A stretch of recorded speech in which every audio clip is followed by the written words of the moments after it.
Yes, in the words of John Midnight, who says in the chat, it's a great day to play the guitar. It sure is. Hey, everybody, welcome to SongBike Guitar Q&A Livestream number 140. We're getting into season 4 here. Last week was the season 4 opener, and here we are, the second episode of season 4. I hope you had a great week. It's been windy today. Man, the wind's been blowing. We had rain and sun at the same time, but no rainbow. What the heck? So Johnny Midnight is in the chat. So is Scott Rhodes. William Collier is in the chat. Randy is in the chat. Hey, you guys. I got a great show for you. If I say so myself, we got 3 play-along songs. That's right. We got 3 WTFs. Those are weekly teaching features. We're going to talk about Fender guitars. We're going to talk about who's in town this week. We're going to talk about new albums that just might surprise you. Maybe one that won't surprise you. There's a lot going on, man. A lot going on. So stick around. Don't go anywhere. We have a poll question. We try to do a poll every week. Today's poll question: is Fender correct in suing people over the Stratocaster guitar shape?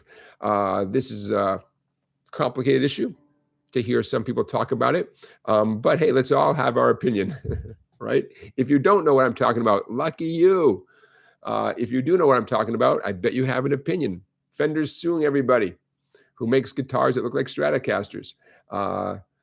We'll talk about that. But before we get into talking about it, give us a vote in the poll. Why not? The poll answers include, yes, Fender designed the Fender Stratocaster. Nobody should make guitars that look like that. Answer number 2, no. People have been copying that shape for decades. Why now? Why is it suddenly a legal issue right now? And the third answer, which is, I don't know. You know, who knows, man? Who knows? Anyways, do vote in our poll. Before I forget, no live stream next Saturday, but something just about as good. I'll be playing next Saturday, 2 hours later than this right now, okay? 7 p.m. Eastern time. Clay and I and Johnny on the drums will be playing from about 7 to 9, give or take, a bunch of original tunes, a bunch of cover tunes. So no live stream though, because right about this time next week, I'll be setting up and tuning up and hoping I remember the 3rd verse of the 5th song. Yeah, all that stuff. So no live stream next week, but please tune in. I will, of course, be creating a link, and I'll be promoting it in the social media pages that I post on Instagram and Facebook. If you think you might need a reminder about what I'm talking about, just follow me on Instagram or Facebook. Scott Rhodes is mentioning that he just got a new book today, the Rock and Roll Guitar Book. And there's that chapter, Scott, the 16 early guitar heroes from blues and swing to surf and beyond. Scott, I'm curious about who some of the people are that they're naming. I can predict a few of them, but you know what? I always love it when someone calls attention to someone that is not as well known. So I'm curious who some of those 16. Scott, if any of those 16 strike you as slightly, less obvious, let us know in the chat. So yeah, another thing we're going to do today, and it's going to tie in with one of our play-along songs, I'm going to illustrate a chord melody arrangement of one of tonight's play-along songs. So you get the idea of what a chord melody arrangement means, because I got a whole book of chord melody arrangements, and you might get a kick out of it. Stephen Mannion is checking in. Hey, Stephen. Stephen, I'll be coming to Maine again this summer, as usual, right about the middle of July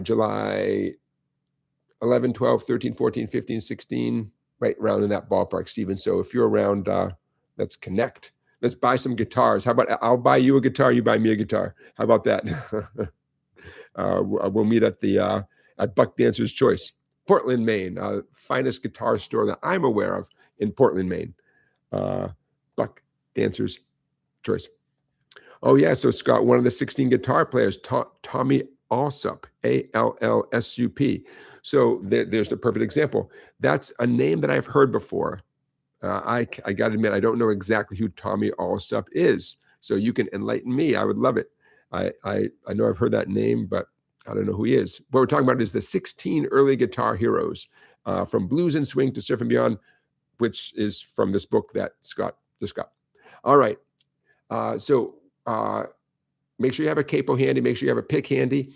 Let's jump into one of our weekly teaching features, because this will lead nicely into one of our play-along songs. At least you will need it for one of our play-along songs. So our first weekly teaching feature. Now, this is going to be a little bit of a throwback. This is not going to shock you here. Let's see. I want this. But this is something that's super important, not way beyond tonight's live stream. This is something that you want to be good at. Okay, on the screen soon will appear. Scott is clarifying. Tommy Allsup was Buddy Holly's lead guitar player after the Crickets. Oh, interesting. Okay, nice. So what you were looking at from my book called The Guitar Year One, Blues Shuffle Variations. Actually, this is the chapter called Blues Shuffle Variations. These are not the variations that you're seeing on the screen. These are your basic blues shuffles. I'm going to make this page larger. And I'm going to scroll a tiny bit. Bada boom, bada boom, bada boom. Okay, ooh, look at that. Look at that, a little bit bigger. All right. Some of you are familiar with these. Awesome. Some of you are less familiar. Then let's do this. Shuffle patterns. Here's what the E shuffle sounds like.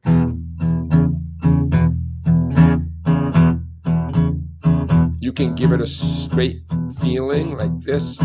It's still known as a shuffle pattern, whether you swing it or you play it straight, same thing. Okay, shuffle patterns often take the place of a chord. So even if music might say, oh, at this moment, here's a big capital E, and you might grab for your E major chord because you see that big capital E. Sometimes it's not an actual E chord that you need. It's an E shuffle or an A shuffle or a D shuffle. Sometimes you don't get the clarification that you really should get. And that's what I'm here for.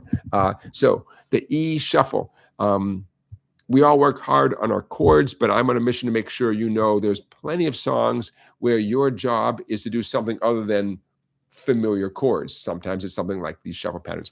Okay, the E shuffle is named after the fat E string, which is open. Index finger, 2nd fret on the A string. Tilt the pick up towards your chin a little bit to make sure that you glance off the 6th string and it doesn't overpower the 5th string, because we want to hear the 5th string because that's where the music is coming from. And by music, I mean the 2nd fret note that changes to the 4th fret note. You do not have to keep your index finger glued down at the 2nd fret, but if you slide your thumb down the neck a little bit, down towards your gut, slide your thumb down towards your gut. Make sure your thumb in general is pointing up towards the ceiling is a better way of putting it. Then you might be able to keep that index finger down while your ring reaches up. Could you use your pinky instead? Yes. But again, you do not have to keep your index finger down. Having said that, with a little effort, it does make life easier because then you only have one motion. I'm going to use my ring finger on 4. Either your ring finger is off the guitar or it's on the guitar. And that's the only motion back and forth. Okay, A shuffle, the same exact thing, just move both your hands down a string. A shuffle named after the open A string, because that's the open string in this combination. And the D shuffle, drop down one more string. I know it's hard to see my little thumbnail, but the tab on the screen is what you want to look at. The reason why I was prompted to double check and make sure you guys knew how to do these shuffle patterns is one of our play along songs today. I'm personally going to rely on the A shuffle and the D shuffles quite a bit because it fits the song. It may or may not be exactly what the guitar player is doing, more on that later, but it fits the song so well. It's definitely what I would do if I were performing the song, especially in a band, but even solo too. So shuffle patterns, you guys go to this concept. They can be substituted for chords. Sometimes they are substituted for old-fashioned regular cowboy chords. You can mix and match. You can be doing a shuffle pattern for one part of a song, but then change to a cowboy chord, you know, a few beats later, and then go back to the shuffle. So this stuff is not mutually exclusive. If you're just getting used to shuffle patterns, it's probably good to stay committed to doing shuffle patterns for an entire song, just to give yourself a chance to get good at them, so that you don't, you know, get a little confused going back and forth between shuffles and regular chords.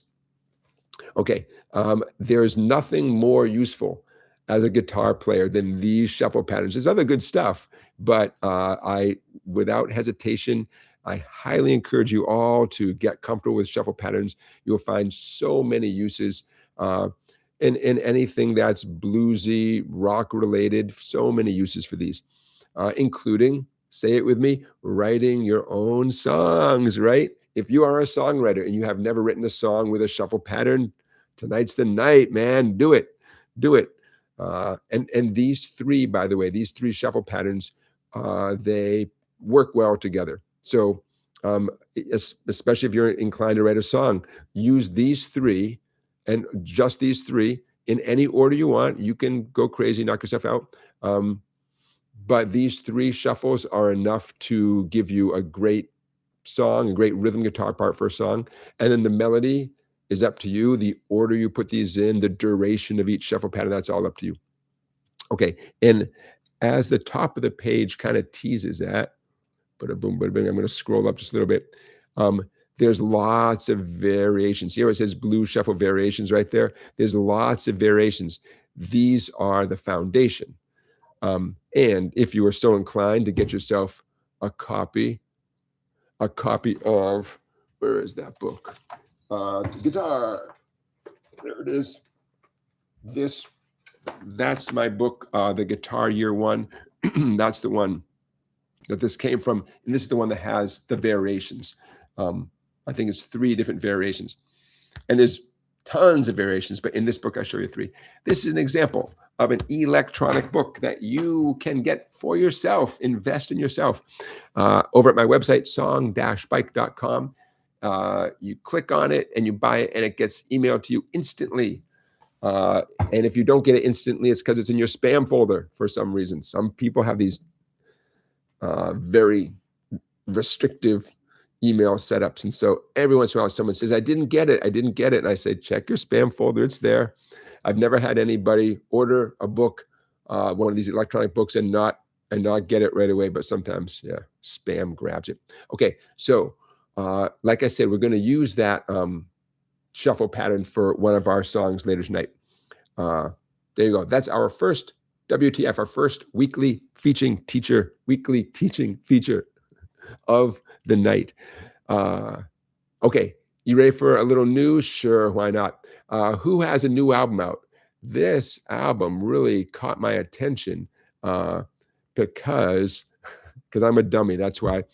So I hear about this new album, and the new album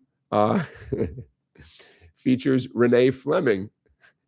And I'm such a dummy. I thought the ice skater is a really good singer. I didn't know she could ice skate and sing, and I'm such a dummy. It wasn't Peggy Fleming, it was Renee Fleming. Renee Fleming has a new album out.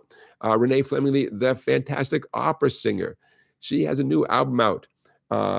And on the screen, if you don't see it right now, you'll see it very soon. Renee Fleming, it's a gorgeous album with Bela, Fleck, and you can see who else is on the album. Dolly Parton sings a duet on one of the tracks, and Dolly Parton kills it. Oh my God. So this is a very interesting album. It's folk tunes, for lack of a better term.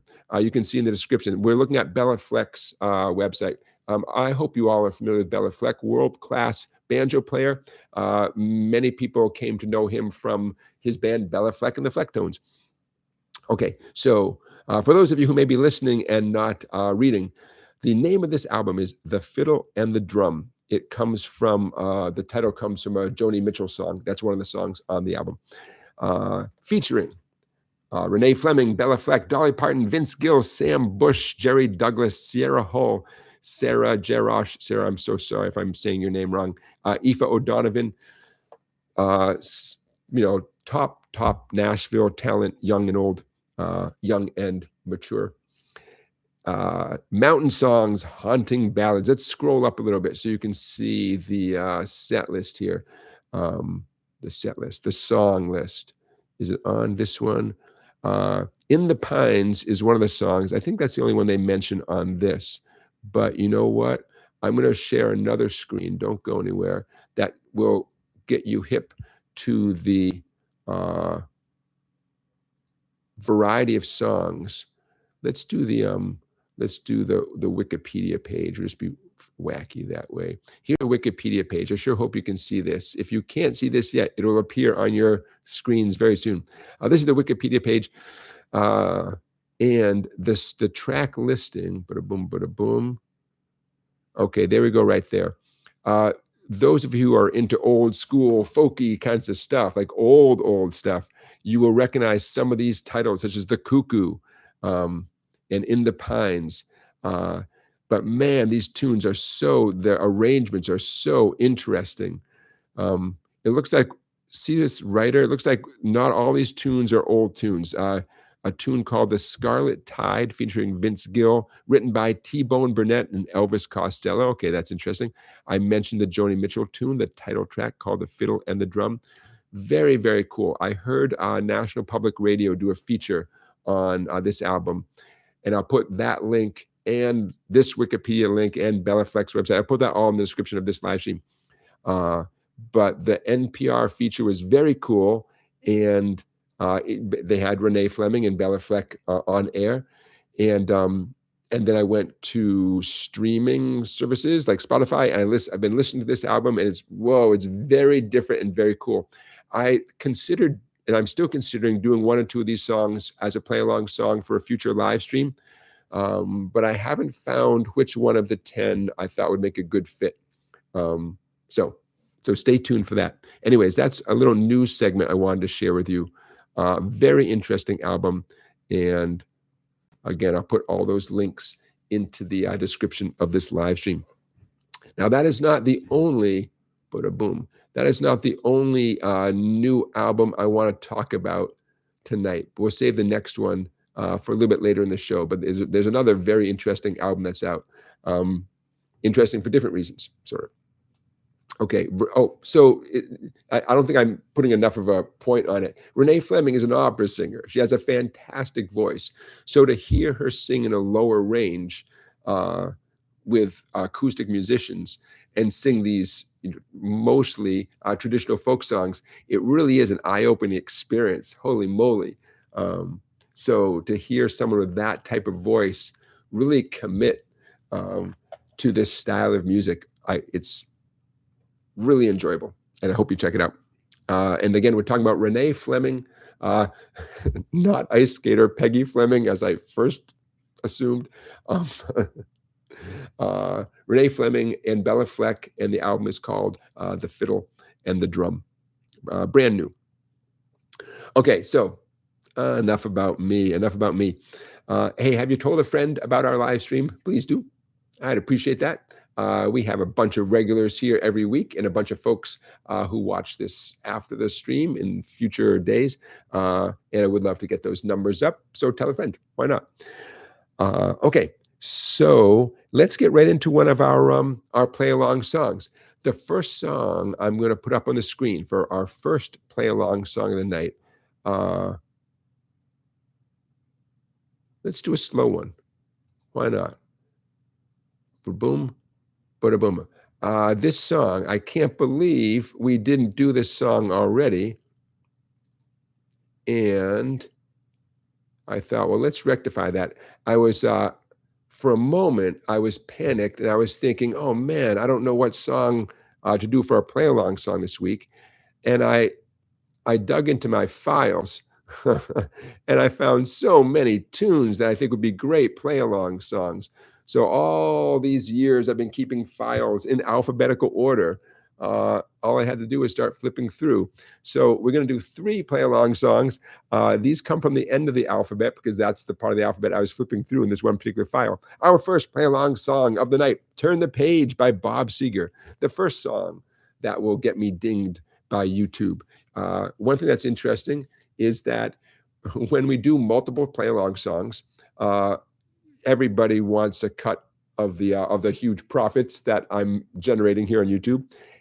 But interestingly, in the past, when we've done 2 or 3 play-along songs, not all of the songs result in me doing revenue sharing. Meaning, some people have very good lawyers, and some people, I guess, don't have good lawyers, and they slip under the some of the songs slip through. So it's kind of interesting to me to see. I wonder which of these songs is going to catch the bot's attentions. Who knows? Okay.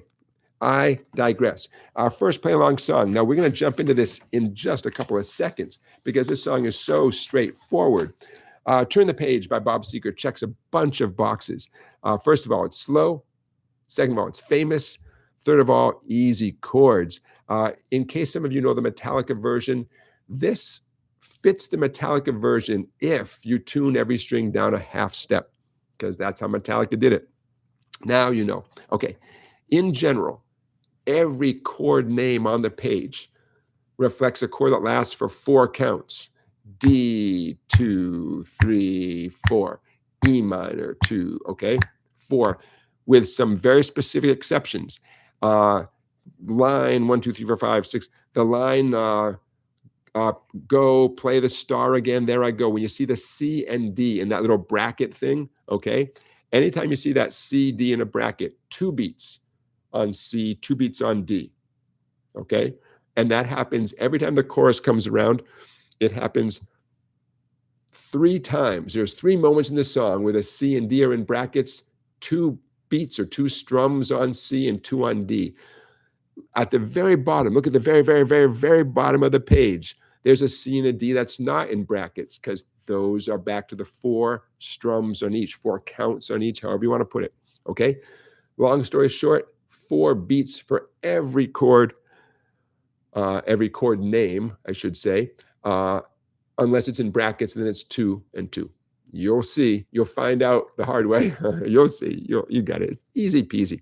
Okay, so there are moments in this song where the chord, E minor, goes on for a long time. For us, it's going to be boring. On the actual recording, there's other instruments filling in, that moment. We're going to stay true to the original recording, and we're going to do lots of E minors when that's what the music reflects. Because my goal is to prepare you to play along with the original recording. Okay. By the way, this is the tune that when we're all done with this, I'm going to play you a little bit of the chord melody version of the tune that I arranged, just to give you a taste for what a chord melody version sounds like while this song is fresh in your head. Okay, what else am I going to tell you? As usual, I'm going to take the song nice and slowly, although it's a slow tune anyways. I'm going to do my best to pick up the tempo a little bit, but more importantly, I'm going to get a little more ambitious in terms of the strumming. In the beginning, I might go like, long, lonesome highway, east of Omaha. Nice and boring, right? But as the song picks up, you'll see I have every intention of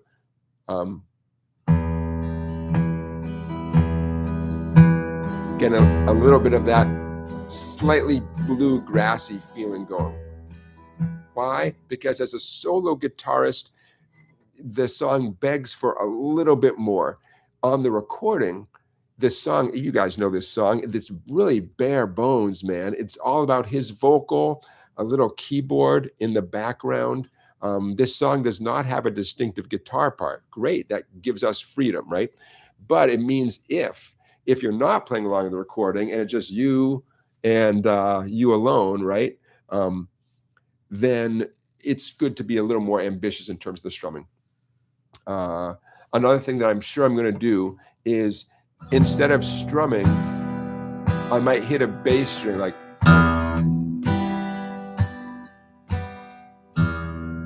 and that's going to count as one of the beats. Instead of strumming E minor 4 times, I might do this: 1, 2, 3, 4. Another thing, and there should be a name for this. I wish a guitar teacher would come along with a name for this. If only there's a guitar teacher who cared about stuff like this. What I'm talking about is a quick little upstroke, almost like a hiccup. And it's such a subtle thing. Here's what I'm talking about.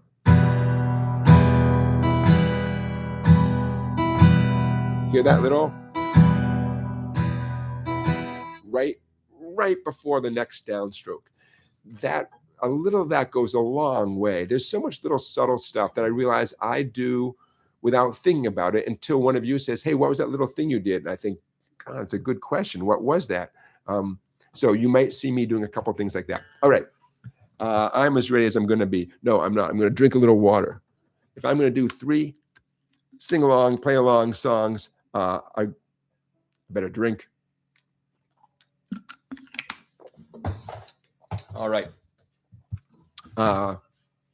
Let's do it. I'll see you on the other side. Our first play-along song of the night, Turn the Page by Bob Seger. Intro, 2, 3, 4.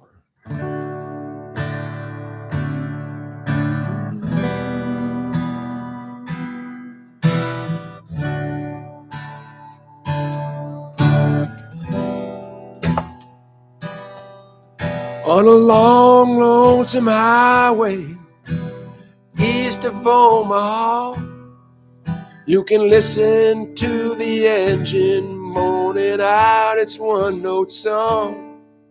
You can think about the woman or the girl you knew the night before.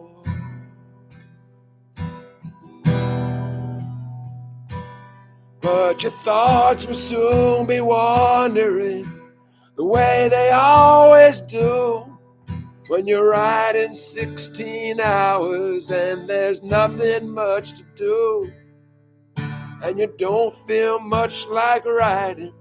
You just wish the trip was through.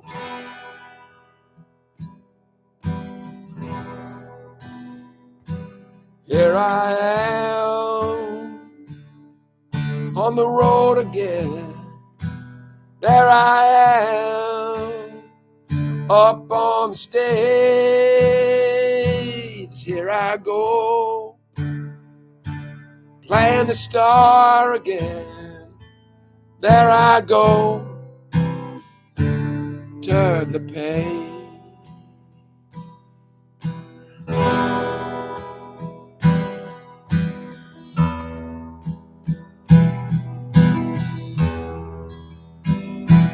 Well, you walk into a restaurant, strung out from the road, and you feel the eyes upon you as you're shaking off the cold, and pretend it doesn't bother you, but you just want to explode.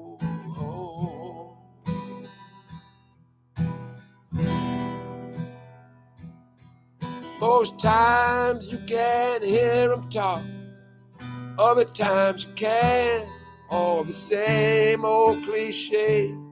Is that a woman or a man? And you always seem outnumbered. You don't dare make a stand.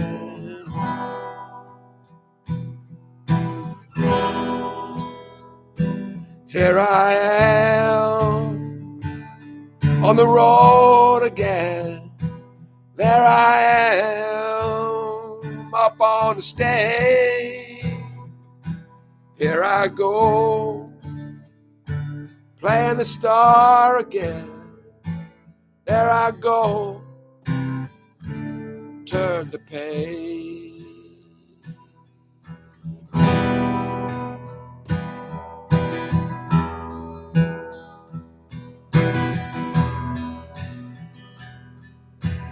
Out there in the spotlight, you're a million miles away. Every ounce of energy you try to give away as the sweat pours out your body like the music that you play.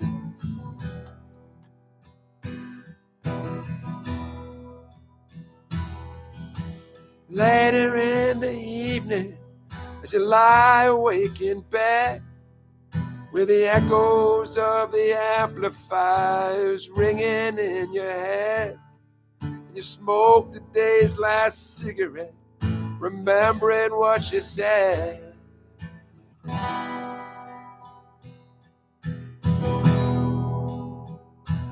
Here I am on the road again. There I am up on the stage. Here I go, playing the star again. There I go, turn the page. Here I am on the road again. There I am up on the stage. Here I go, playing the star again. There I go,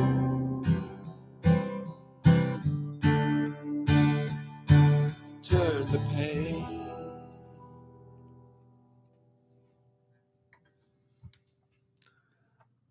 All right, how'd you do? How have we not done this song before, right? Questions, comments? I'm trying to make sure that my fretting hand stays in the shot, and I'm going to give myself a C-. But hopefully you're not relying on looking at my left hand to know where you are in the song. That's my hope. But I'm going to see if I can improve that somehow. I hope it was helpful that I previewed some of what the strumming was going to be like, because I did move around a little bit, right? Rhythmically, my right hand was doing a few different things, starting off kind of simple. DAC, you like that description, the hiccup, that little 2, 3, ba-dum, that little upstroke, yeah, on like 1 or 2 skinny strings.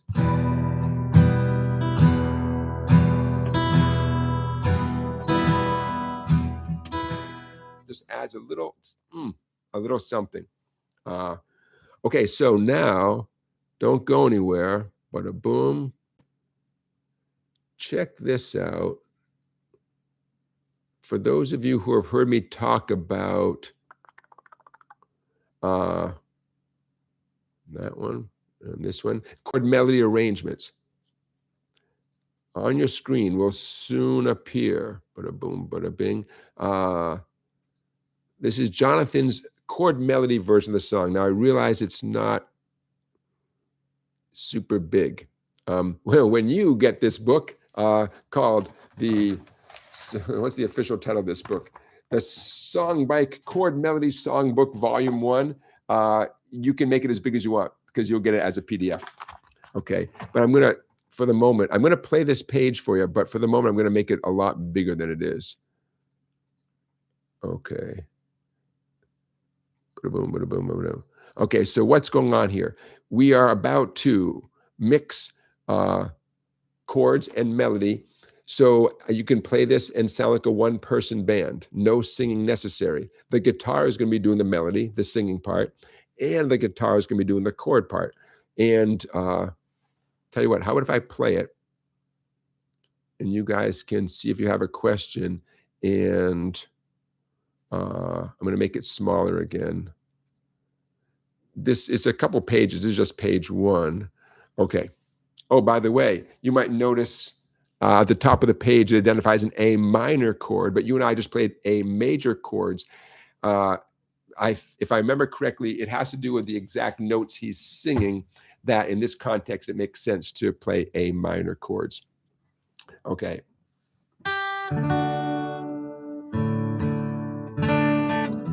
This is the intro.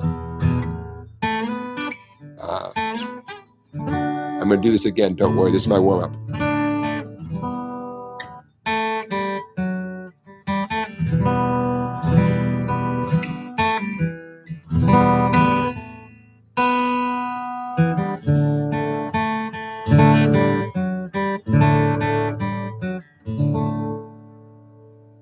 Okay, so I'm going to do it one more time for real this time. You're going to hear the guitar imitating the saxophone intro. Recognize that? And then just where the lyrics appear, you know, on line 2, if I do my job right, you're going to hear, on a long, lonesome highway east of Omaha. But there's chords supporting that melody. I love this kind of stuff. Okay, from the top, on the count of 4. Hey, if you want to play along with me, go for it. But my intention at the moment was just to illustrate what it means to do a chord melody thing. 2, 3, 4.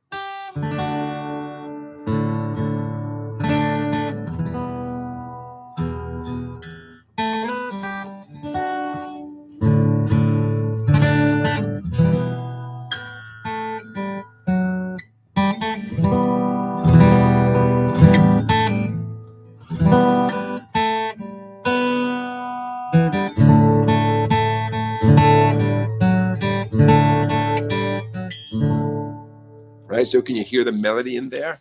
Yeah, fun. This is such, not only is it a rewarding thing to practice, I would go as far as to say there is nothing more satisfying than this style of playing, the chord melody style. I mean, there's great stuff. Who doesn't want to be, you know, playing like Eddie Van Halen in front of a million people?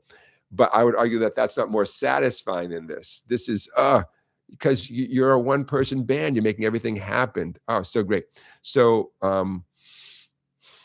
that, what you're looking at is page 1 of 3. And the song is 1 of 30 in this book. In fact, I think Beginning Guitar Lessons, our moderator might have suggested this song, Turn the Page, as a candidate for this book. And I think that's how it ended up in the book. Thanks, Beginning Guitar Lessons. Notice there's a lot of zeros. There's a lot of like 2s and 3s. This song and every song in the book are kind of easy, meaning you're not going to be doing any weird stretching. It's based on chords you've seen before. I mean, just look at the top of the page, right? C, A minor, E minor, right? The number one challenge is not each individual strum, each individual note. The number one challenge is making it flow, you know? And I learned that when I went to make the video that accompanies the book. Of course, the book has an accompanying video. And, you know, every song took a few tries, let's put it that way. Even though I literally wrote the arrangement. Yeah, it took me a few tries. Okay, so that quick little follow-up to Turn the Page by Bob Seger. There you go. And Mr. Collier, Dr. Collier, I knew you were going to ask. I was afraid you're going to ask when Volume 2 is coming out. I still have my list. I still have my list with so many good ideas and suggestions for Volume 2. But I haven't begun work on Volume 2. I look forward to it. Never enough time. I have a million excuses, but they're all just excuses. Okay, turn the page. Let's move on. Hey, a minute ago, I mentioned another album that is fresh and coming out very soon. Check this out. Bada boom. Okay. The next album that's coming out very soon, watch your screen right there. Bada boom, bada bing. Move that up. Keith Urban. We got some Keith Urban fans out there. I just grabbed this page. I have a Wikipedia link to share with you about this too. Keith Urban's new album coming out June 12th, 2 weeks from now. In case you're wondering what yacht rock is, I'm speechless regarding the phrase yacht rock. But in case you're wondering why someone would describe this album as yacht rock, okay, here's the set list. And those of you who might have watched I keep calling it the set list, the track list from the album, those of you who might have watched the American Music Awards Sunday night, you saw Keith Urban do the song. In fact, I thought of you guys because Keith Urban did song number 9, Summer Breeze, to promote this album on the American Music Awards. And if you look at the group of songs here, there's a lot of songs that have that 70s kind of vibe. In case you're listening instead of watching, other songs on the upcoming Keith Urban album include On and On, the Stephen Bishop song. More about that in a minute. Steal Away, some of the Guitar Man, track 11, with John Mayer guesting on it. The reason why On and On caught my attention, Stephen Bishop, who I believe is alive and well and wrote that song called On and had a hit song with it. He has a very smart spouse who posts on social media, and she just posted, she's essentially his manager, or is his manager.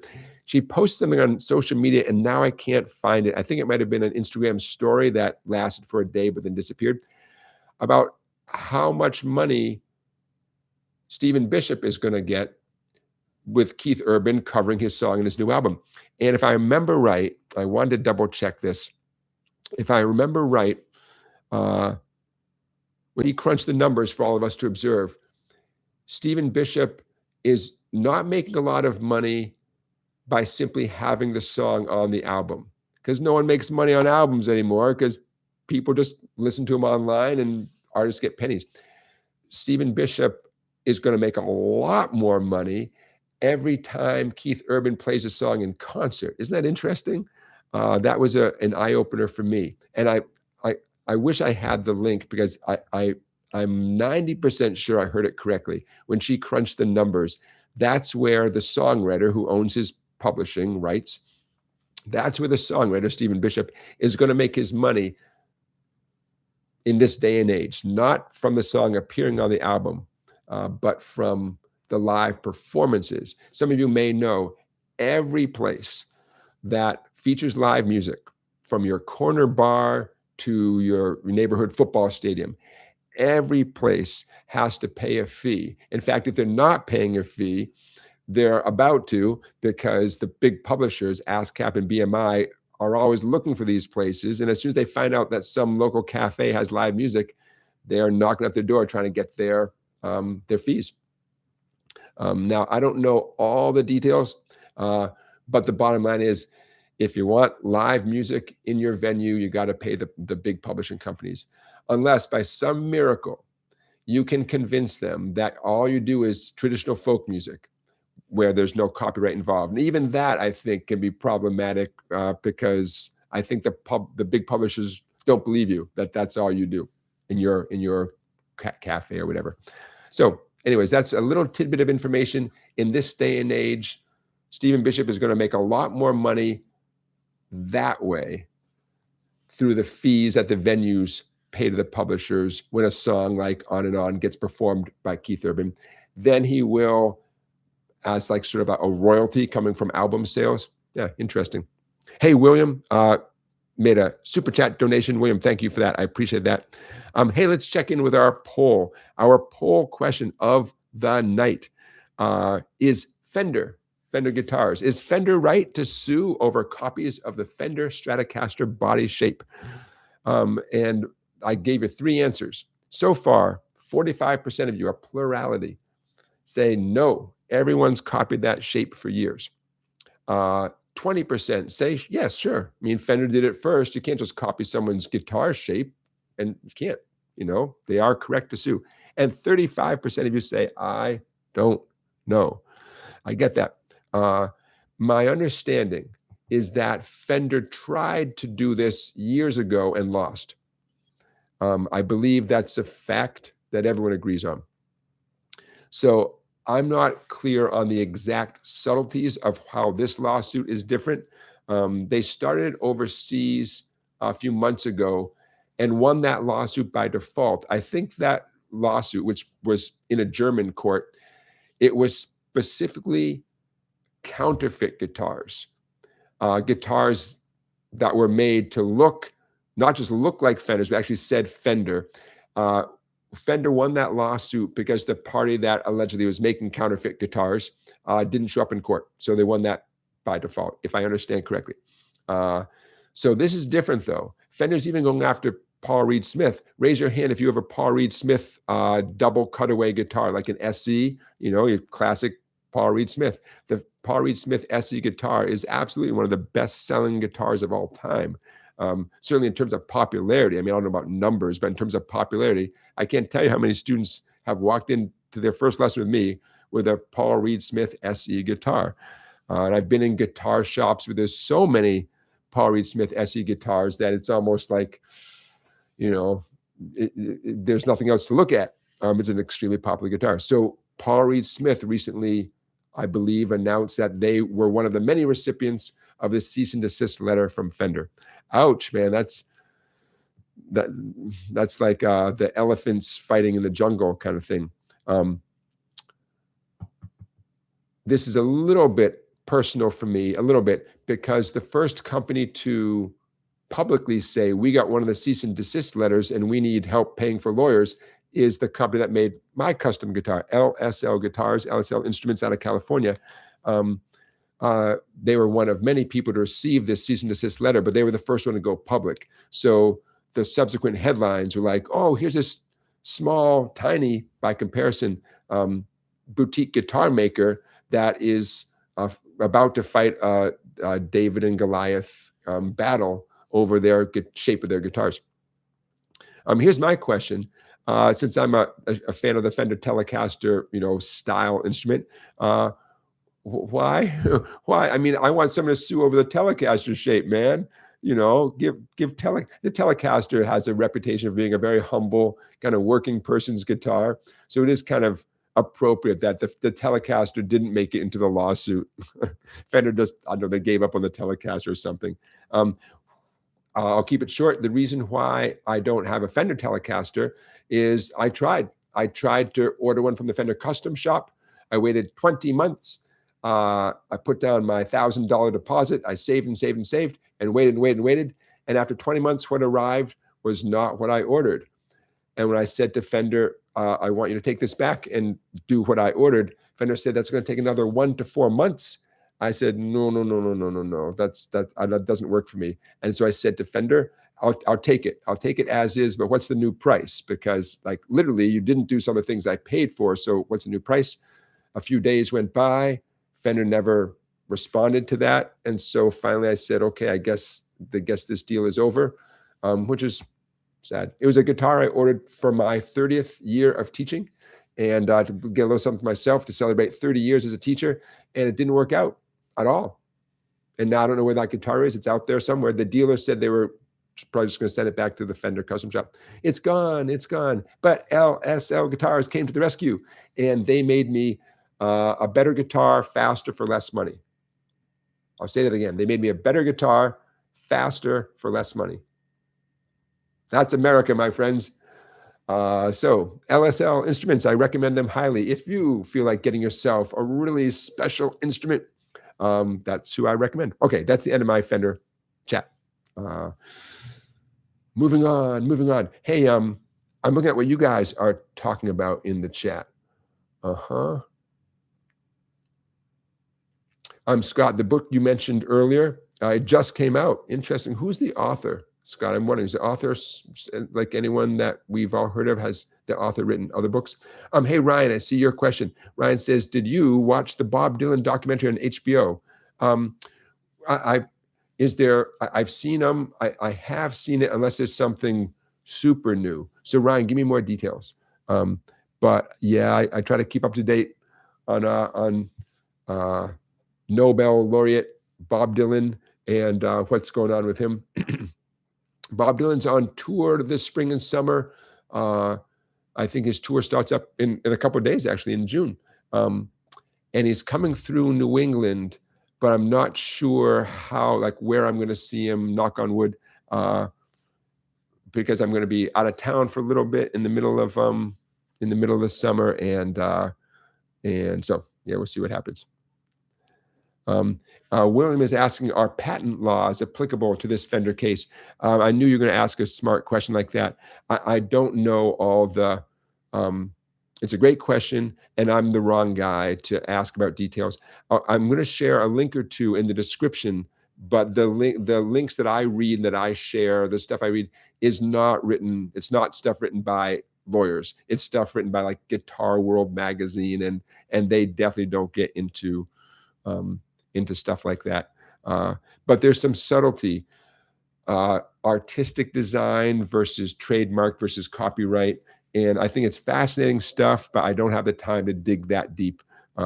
So I encourage you, if you just Google Fender lawsuit, and I'm sure there's so much stuff out there, including people who know more about the law than I do, which is everybody. Okay, hey, I'm going to close this, bada boom, close this, bada boom.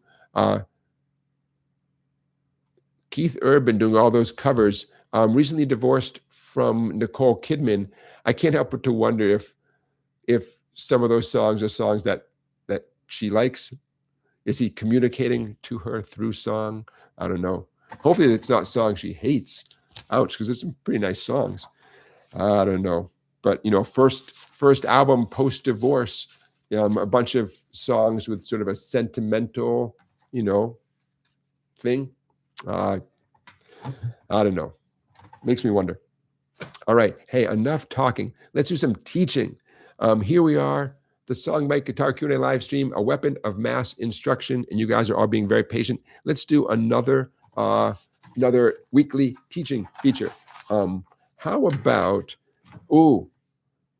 recently I've been digging back into some of the lesson plans, the WTF things that I really enjoyed doing with you and with my in-person students. And I've been reaching back and grabbing a couple of those so that we don't lose track of them. And this one, without a doubt, was one of my, not just my favorites, but one of my student favorites. What you're looking at on the screen is a little lesson plan that I called Scale Games because I want to make it sound fun.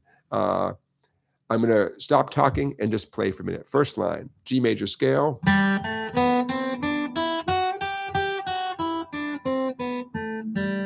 That's the foundation. Line 2 is where it gets fun.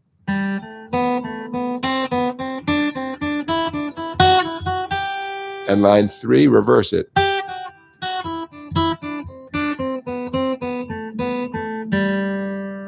Okay, so what's the game part of this? You practice the scale at the top of the page. It's a nice linear scale, meaning it just goes up to the high G, and then it goes back down to the G you started on. Then you move on to line 2, which is 3 steps forward, 1 step back. 3 steps forward, 1 step back. 1, 2, 3, 2, 3, 4, 3, 4, 5, 4, 5, 6. I don't think I can keep saying the numbers as I play it. I can't believe I just did that. But you're still playing a scale, but by going 3 steps forward, 3 notes forward, and then 1 note back and do it again, you create this very cool melodic texture.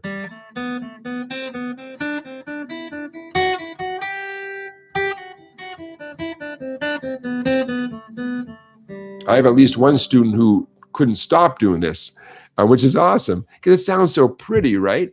I can't emphasize this enough. The better you are at line 1, the easier lines 2 and 3 will be. It really rests on the skills you get from the top of the page. Alternate picking, down, up, down, up, down, up, down, up. Okay, that's the first 8 notes of line 1. Fretting hand, index finger playing any 1st fret notes, middle finger playing any 2nd fret notes, ring finger playing any 3rd fret notes. Easy peasy. Finger 1 plays the 1s, finger 2 plays the 2s, finger 3 plays the 3s. Guess what? Your pinky is just not needed. Your pinky can sit this one out. The more consistent you are with that exact fingering, the better you'll do. The more consistent you are at down-up picking, the better this whole thing will go. Those 2 are deal breakers, okay? You have to do this fingering consistently every time. You have to do the down-up picking exactly right every time. The reason I say exactly right, it's extremely common that people are doing the downs and ups on 1 string. When they go to the next string, they automatically reset and start the next string with a downstroke. That may or may not be the right thing to do, but people do it all the time, and that's what I look for when I'm working on this kind of stuff with a student. Down, up on the 1st string, great. 2nd string, down, up, down. 3rd string, up, down, up. That's, 1st string, up, down, up. That's really important. that the first string 0, 2, 3, it's really important that that's an up, down, up, because that maintains this constant alternating thing. Okay, so scale games. One of my favorite lesson plans in recent months, years, and one that I think really was a hit with a bunch of my in-person students. So I want to bring that back to your attention. Okay, this is the type of document that is available in the PDF section of my website, song-bike.com. That whole PDF section has 100 and someone told me, Scott, was it you or Randy? So someone told me that is 150 documents. I think it's over 150 now. Songs, exercises, things like this. So much stuff available for you with a very small monthly fee. $9.95 a month gets you access to all this stuff.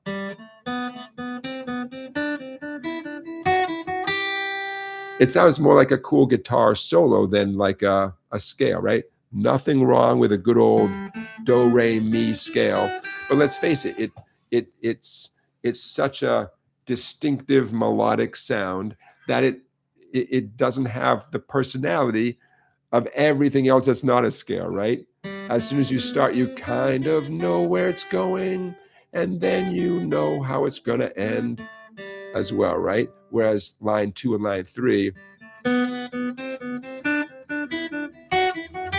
it keeps you on the edge of your seat, right? What the heck? Okay, so I wanted to share that with you as our second weekly teaching feature, WTF, of tonight's live stream. This is, on the one hand, this is easy peasy stuff if you go slowly. As soon as you go too fast, you're going too fast and it's frustrating. Or put it this way, if it's frustrating, it's because you're going too fast. Your ability to discipline yourself and to play something painfully slowly with 100% accuracy, that's the key to everything. Everything on the guitar, anyways. Go so slowly, but do everything exactly right. You've got it. And end of pep talk. That's it. That's it. I don't have any better advice than that. You know? All right, there you go. Scale games. Hey, we're about the 1 hour mark. Let's do it. Let's do another play along. Our second play along song of the night is another tune that, when I found it in my file of stuff, I thought, wait, how have we not done this tune before? Because look at this song. Our second play along song of the night from U2, the song called With or Without You by U2. We are going to capo this song, even though they don't. Please grab a capo, put it at the 3rd fret. Why are we going to capo this song? It helps me sing it better. That's it. When the singer sounds good, quote, quote, everybody sounds good. If the singer's not comfortable, you might as well not even do it. So thank you for bearing with me. Capo at the 3rd fret. If you have any concerns about tuning, once you put the capo on, it can't hurt to double check your tuning. I'm going to do it. Anytime you put on a capo, why not take a minute and make sure things are still in tune. Okay, bear with me. I'm going to tune and talk at the same time. Notice any patterns in this song? I sure hope you notice a pattern right away. Not only is it only 4 chords, it's 4 chords in the same sequence over and over and over again. How have we not done this song before? It's a great tune. It's a classic tune. Easy chords, not particularly fast. There we go. So, With or Without You from U2. B minor. Lots of ways of doing a B minor. You're going to see me doing my preferred way. It's not a way that you have to do. I do not do a bar. It might look like my index finger is making a bar shape. It's not. It's arched over the strings. My pressure is coming down on the 5th string, 2nd fret, A string, 2nd fret. And again, for the record, I have a capo at the 3rd fret. To play along with U2, you will not use a capo. It helps me if we all use a capo tonight. Okay, so this is my preferred way of doing B minor, and so I'm going to stick with it. You're welcome to play it on the 3 or 4 treble strings. If you're not sure how to play B minor, let this song be your inspiration. B minor is, it shows up a lot.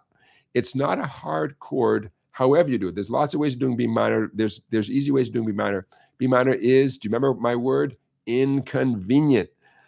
In general, none of the other chords pair well with B minor. There's no cute way to go from C to A minor, or B minor, G to B minor, A minor to B minor. There's no, it's just a pain in the butt. So many of you know what I'm talking about. Anybody can play B minor.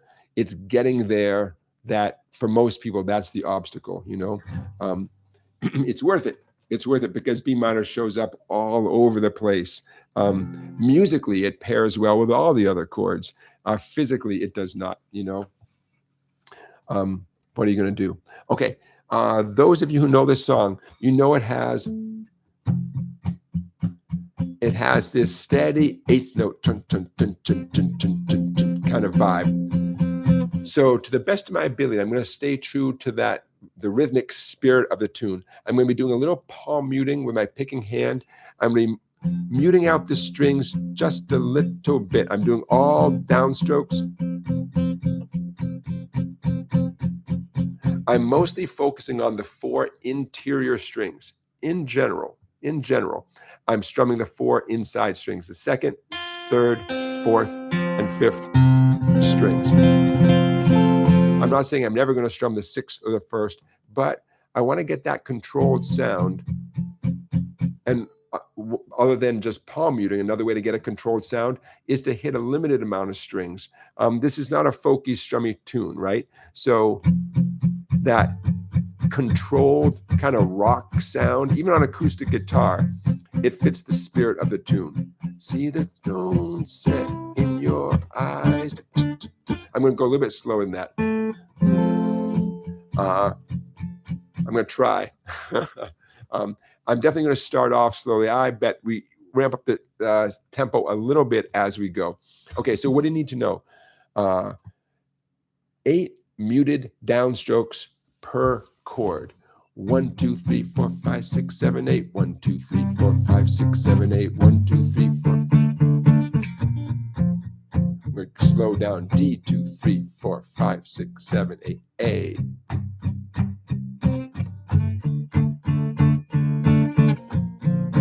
For once, you can do G however you want to do G. Knock yourself out.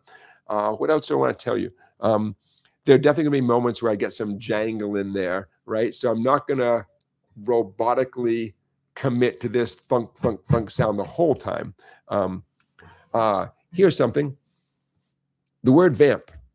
One of the surprising things I've learned in life is not everybody knows what that word means, vamp. The way musicians use it. Vamp is a repetitive thing that fills space. And secondarily, it's possible that the vamp could repeat a bunch of times over and over and over again to kill time, basically, while something else is happening, while the singer introduces the band, while the singer says, hey, don't forget to tip your waitress, whatever. The band can just be vamping on the vamp, you know, until it's time to do the song again. And this song is perfect for vamping because there's only 4 chords over and over again. You know, you can vamp for as long as you want. And whenever the singer's ready, hopefully the singer can tell when you're on the B minor and then on the G, and then hopefully the singer knows when the D chord comes and they can start singing wherever. So this song has a couple of sections that I have labeled vamp. The intro vamp, it goes on for a long time. We're going to do it one time, right? Those of you who know the song, you know the intro goes on for quite a while before the vocals come in. In the middle of the tune, that vamp section, I believe it just happens just the way it says right there. Okay, what else did I want to say about this? Quiz question. Halfway down, where the lyrics say, give yourself away, give yourself away, the singer, Bono, is singing the note E. Why is that an interesting little challenge? He's singing the note E when he says, give yourself away. Why is that? Anybody know why that E is an interesting choice and why it almost stresses me out, but I'm not going to let it stress me out. Why is that? It's the fact that he's singing in E kind of committing to that E note throughout that section of the song. You know why that's stressing me out a little bit? Because there's no E in a D chord. So Mr. YouTuber here is gonna sing his heart out. He's gonna sing the note E, even though he's strumming a D chord. Give yourself away, and you give yourself away. I'm gonna do it. What could go wrong? I wish I didn't have to. It's weird to sing a note that's not in the chord, because it's not just like a quick little passing note. No, it's give. You're on the edge of your seat. What's going to happen? How's that part going to sound? And then it happens again at the bottom of the page too. The last third line up from the bottom, same thing, or fourth line up from the bottom, same thing. He sings in E. The band is not supporting that E with a chord. And the same thing happens in the B minor. Ooh, drama. What's going to happen? We'll find out. Okay, so you ready to go? 4 chords, man. 4 chords. How about if we start, kind of nice and steady like that. Not too fast. Okay, let's do it. Our second play-along song of the night, With or Without You by U2. The second reason why we will be revenue sharing tonight. I'll see you on the other side. Intro. 1, 2, 3, and 4.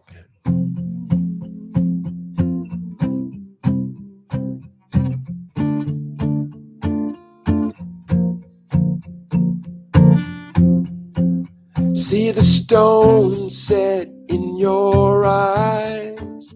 See the thorn twist in your side. I'll wait for you.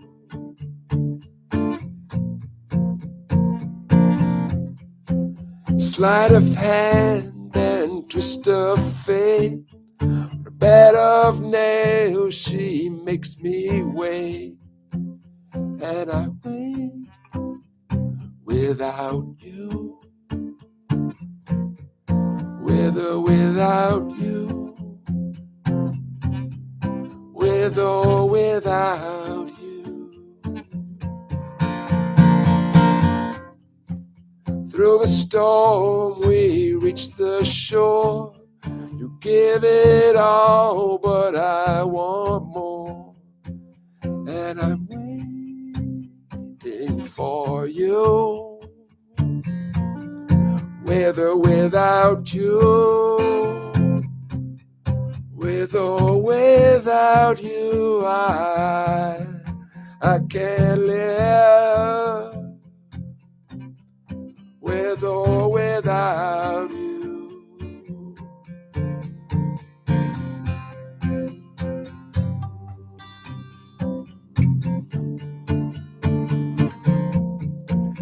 And you give yourself away. And you give yourself away. And you give, and you give, and you give yourself away. My hands are tied, my body bruised. She got me with nothing to win and nothing left to lose. And you give yourself away. And you give yourself away. And you give, and you give, and you give yourself away. With or without you. With or without you. I can't live. With or without you.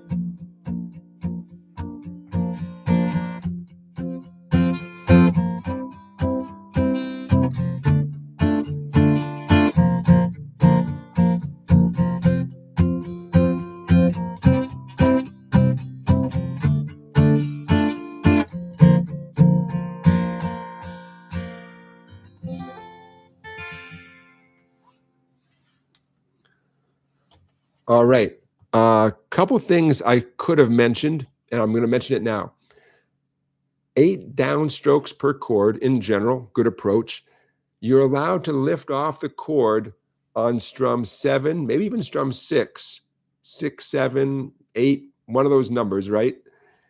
To give your fretting hand time to get to the next chord. You're allowed to do that. Not only are you allowed to, but people do it, professionals do it all the time. Going from D to A, slow motion. 1, 2, 3, 4, 5, 6, 7, 8. 4, 5, 6, 7, 8. I'm calling your attention to it. So right now it might sound a little like, ooh, the 8th strum was like nothing, right?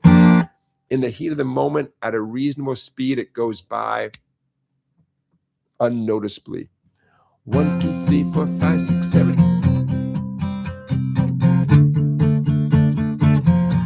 In fact, going to from the B minor to the G chord has all those open strings as part of the G chord anyway. So those open strings, if you hit them on the 8th stroke of the B minor chord, it would just sound like a nice segue to the G, you know?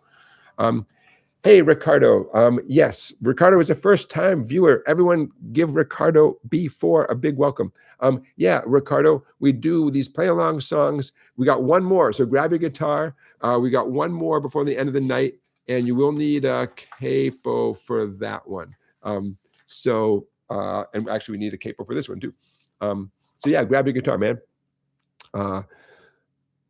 So I wanted to mention that, for lack of a better term, I call that leaving early. Your fretting hand leaves the chord early without the strum being interrupted whatsoever.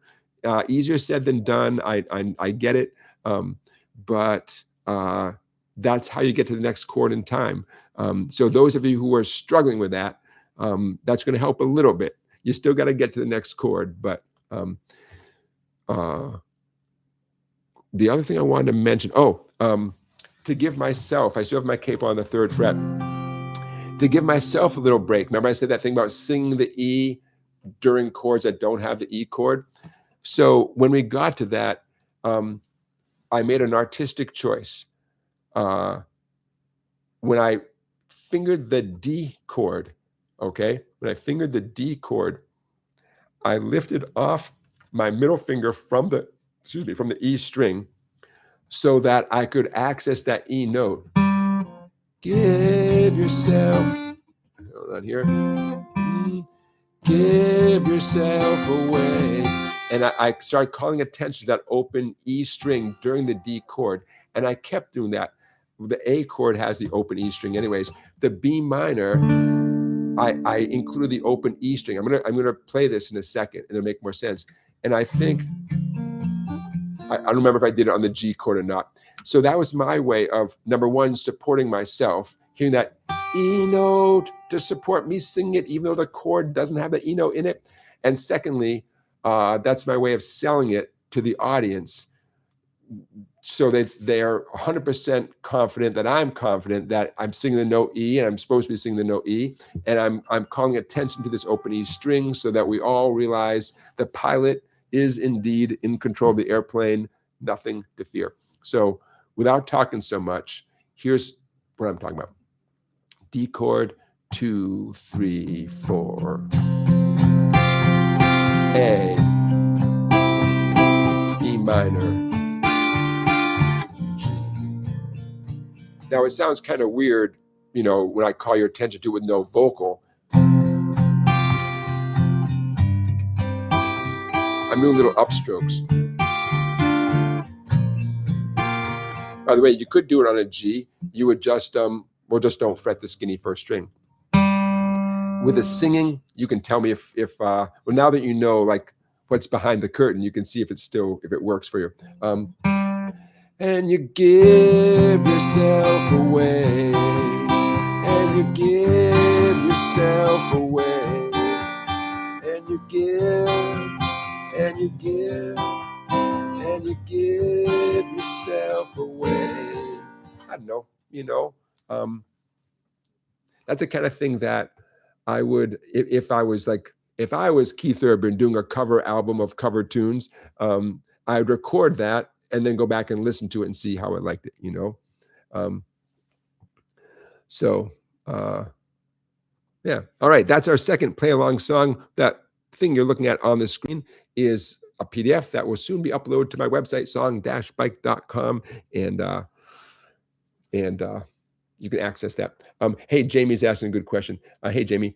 Jamie's saying, what's the guideline for using a capo to match your voice? That's a great question. I've done it almost since the day I got my first guitar because I could never sing a song in the right key. So a capo, I always had the capo song. Hey, Randy, thank you for your super chat donation, by the way. So you're asking a great question, and I might struggle to answer it a little bit. The quick answer to your question, what's the guideline for using capo to match your voice? You learn a tune, and then trial and error, you play the tune with a capo at the first fret, second fret, third fret, until you find the right key for your voice. That's the short answer. And it might be that you don't need to put a capo on the guitar to sing the tune to fit your voice because it's already in the right key. How would you know that? If you sing along with a song in general, just, driving in the car and you sing along with a song and you feel comfortable, it sounds great, then you don't need to change the key at all, right? That it's great for your voice. If you love the song, but you cannot hit the high notes or the low notes, the capo is one part of the solution. The real solution is we all should take singing lessons, right? You take singing lessons, you learn how to use your voice, and that's the long-term solution. That's the smart solution. That's the expensive solution. The capo is another solution, right? So trial and error. But you're asking such a good question. The slightly longer answer is, ideally, you find out what the lowest note is and what the highest note is. You figure out which one of those is the problem. And it could be that both of them are the problem. If you can't sing the highest note or the lowest note in the song, it might not be the right song for you at the moment until you take those singing lessons. But if it's, if you can sing the low part, just can't sing the high part, which for a lot of us, that's pretty common, I would guess. Then you have to bring the whole song down, right? You can't bring it down so low that you can't sing the low notes anymore, right? So if the song already has a capo on it, great, just move the capo back until it fits your voice. If the song doesn't have a capo, you're stuck, right? Because you can't capo into reverse territory. Then you're in the territory of possibly transposing the tune, changing every chord in the song by an equal amount, which is not necessarily a difficult thing, but you're opening up a can of worms. Another option is sing the whole song down an octave, sing the whole song, sing a low version of the song. Don't change the key, don't do anything. Just sing the song down an octave, which is, I do it so often, I almost forget how often. I think with or without you, I was just, I put the whole song down an octave for my voice, but that made it so low, I thought, well, let's capo up a little bit because that felt more comfortable for me. So, but I hear my answers and I realize that I'm just starting to answer your question. So Jamie, hopefully, at minimum, what you're hearing me say is a capo is so useful. It's exactly how you find the right key for any given song for your voice. But it's a whole, in a perfect world, just trial and error, right? You learn the song, you put a capo, you try different places, then you're all set. But sometimes it's not as easy as that. And yet, ultimately, that is what's going on, right? You learn the song, and if it's not in the right key for you, you either put on a capo or move the capo, and sooner or later you find the right key. But for some people, that's still going to be a frustrating experience, and some people might pick it up faster. A little bit of it has to do with your musical ear and your your experience, I guess. It's a great question. Joseph is saying the open strings for G chord. Joseph, the second, third, and fourth strings, meaning your B, G, and D, those three strings are in effect, a complete G chord. So I hope that answers your question. Second string, third string, fourth string, that's a G chord. When you add on your fingers, you are adding on redundancies, an extra G, an extra B. That's what your fingers are doing here. Which is great, means you get to strum all 6 strings, you get that big full sound, especially if you're playing acoustic guitar. But the legal definition of a G major chord on any instrument is the G note, the B note, and the D note. And we are blessed with open G, the third string, open B, the second string, and open D, the fourth string. And so those 3 strings, that is a G chord, technically D, G, B, those are the 3 notes. Yeah, hope that answers your question. All right, now we're not done by a long shot, but we have another play-along song, our third of the night. Woohoo! We have another weekly teaching feature. Let me just see if there's anything I'm forgetting. Hey, in case some of you are joining us more recently, no live stream next week, but I'll be playing live. I have a gig next Saturday, 7 p.m. Eastern. Right now it is 6:22, so it'll be half an hour from now, for 38 minutes from now, next Saturday night. So no live stream, but I do hope you tune in. Knock on wood, we'll be streaming it right here in this YouTube channel with our fancy schmancy new microphone. And the only concern I have is I hope the venue has good internet, because the music is going to be great. Knock on wood. The camera is great. Microphone, everything, all that stuff is going to be great.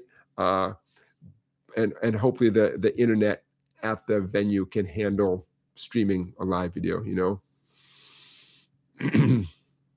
Hey, beginner guitar lessons is asking a question. Beginner guitar lessons is asking about if there at the beginning of a song, if there's 3 sharp notes at the beginning of the song, what's known as the key signature, what key is that? And 3 sharp notes is the key of A like apple. And there's a few ways to remember that 3 sharps is the key of A. The no-brainer way, if you think of the letter A shaped like a triangle, capital A, right? Triangle, 3 points, 3 sharps, A. A looks like a triangle, get it? 3 sharps, A. 4 sharps is the key of E. E looks like a rectangle with 4 corners. That's one way to remember it. Another way to remember it, and this goes for any time you see sharps in the key signature, identify which 3 notes are the sharps. In this case, three notes. If you have 3 sharps in the key signature, it's F sharp, C sharp, and G sharp. It's a law. There's no such thing as 3 sharps in the key signature that aren't F sharp, C sharp, and G sharp. The third of the 3, the one over to the right, the third of the 3 sharps, and it's always written where G sharp is the third one written. You take the third sharp sign, or whatever the last sharp sign. It could be 6 sharps, it could be 1 sharp, whatever it is. Whatever the last sharp is, and if it's 1, it's 1, that's it. You go up a half step, and that's the key you're in. So if the 3 sharps are F sharp, C sharp, G sharp, take that G sharp, go musically up a half step from G sharp, that's the note A, you're in the key of A. If there's 2 sharps, I guarantee you they are F sharp and C sharp. You take that C sharp, you go up a half step, it's D, the key of D. If there's only 1 sharp, by law, it has to be an F sharp. You must be in the key of G. 1 sharp, F sharp, you go up a half step, you're in the key of G. So that's one way. It's a good question because it allows me to repeat something that I love saying. There are many ways to arrive at the correct answer. Whatever way works for you. Think about how the letter A looks like a triangle. 3 sharps is the key of A. Hey, if that works for you, great. The thing about identifying the final sharp towards the right of the key signature, whichever one is furthest to the right, and going up a half step, if that works for you, great. Many, many ways to do it, Okay. This is freaking me out. A little segment I call Who's in Town. Only one band is coming through town this week playing original music. But it's a pretty interesting band, man. The band is called Parker Barrow. Parker like you nosy Parker. Parker like Parker Posey. Parker like Parker Brothers board games. Barrow, like a wheelbarrow, Barrow. It's a husband, wife, plus other musicians. The significance of their name, I found out, is the last names of Bonnie and Clyde are Parker and Barrow. I didn't know that. Now I do. And so that's where their band name came from, Parker Barrow. So I'm going to put a link to one of their YouTube videos in the description of this live stream. And they rock pretty hard. So they might rock a little bit too hard for small town Connecticut. So that'll be fun. If there's a report of, flames showing from the local theater, it'll be because they're just rocking so hard, man. Bad news, we did have a fire here on the Connecticut shoreline. My favorite donut shop experienced a fire. Knock on wood, they knocked it down fast, and everyone's okay over there at Beach Donuts in Clinton, Connecticut. I hope they're okay, and I hope after a bit of cleanup and stuff, I hope they're back in action. I love Beach Donuts. Best donut I ever had in my life was a simple glazed donut from Beach Donuts in Clinton, Connecticut. But they had a fire this morning, and I hope they're doing okay over there, Beach Donuts. All right, so that is our segment called "Who's in Town?" Parker Barrow, and like I said, I'll put a link. Hey, before I forget, in the description of this live stream, I made a YouTube video on the Bob Seger song "Turn the Page," on a whole bunch of details about it. So I'll put a link to that video in the description of this live stream. To be honest, I don't remember the whole video. It was about 7-8 minute video about "Turn the Page," and I made it so long ago, I don't remember it. But you can watch it, and hopefully it'll help you get even a little more insight into what was our first play-along song. In case you miss it, "Turn the Page" was our first play-along song of the night, back around an hour ago, give or take, something like that. Okay. I always like to take a minute and say hi to family who are watching. Hi, Mom. And hi to Mrs. SongBike, who is watching our live stream. I always like to say hi to everybody. Don't forget to vote in our poll. Is Fender right to sue over copies of the Fender Stratocaster body shape? Let's do a quick check-in with our poll results so far, but it's not too late to vote. So far, we have an even split. 42% say, I don't know. I love that. That makes my day. Good. 42% also say, no, they don't have a right to sue. Everyone's been copying that shape for decades. And 17% say, yes, they have a right to sue. They did it first, right? Common sense, man. You invent something, you put your name on it, everyone recognizes it. You can't just copy that without paying the price, Interesting. And in case you're just joining us, Fender issued a whole lot of cease and desist orders to everybody, it seems like, large and small, who make guitars that are similar to the Fender Stratocaster, big names and small names, weird times in the guitar industry. They took the nuclear option, Very interesting. Okay, how about one more weekly teaching feature? And this is a good one. And then we'll do one more play-along song. Stand by, see ya. There we go. Okay. I love doing stuff like this because I know from my own personal experience how extremely useful this stuff is.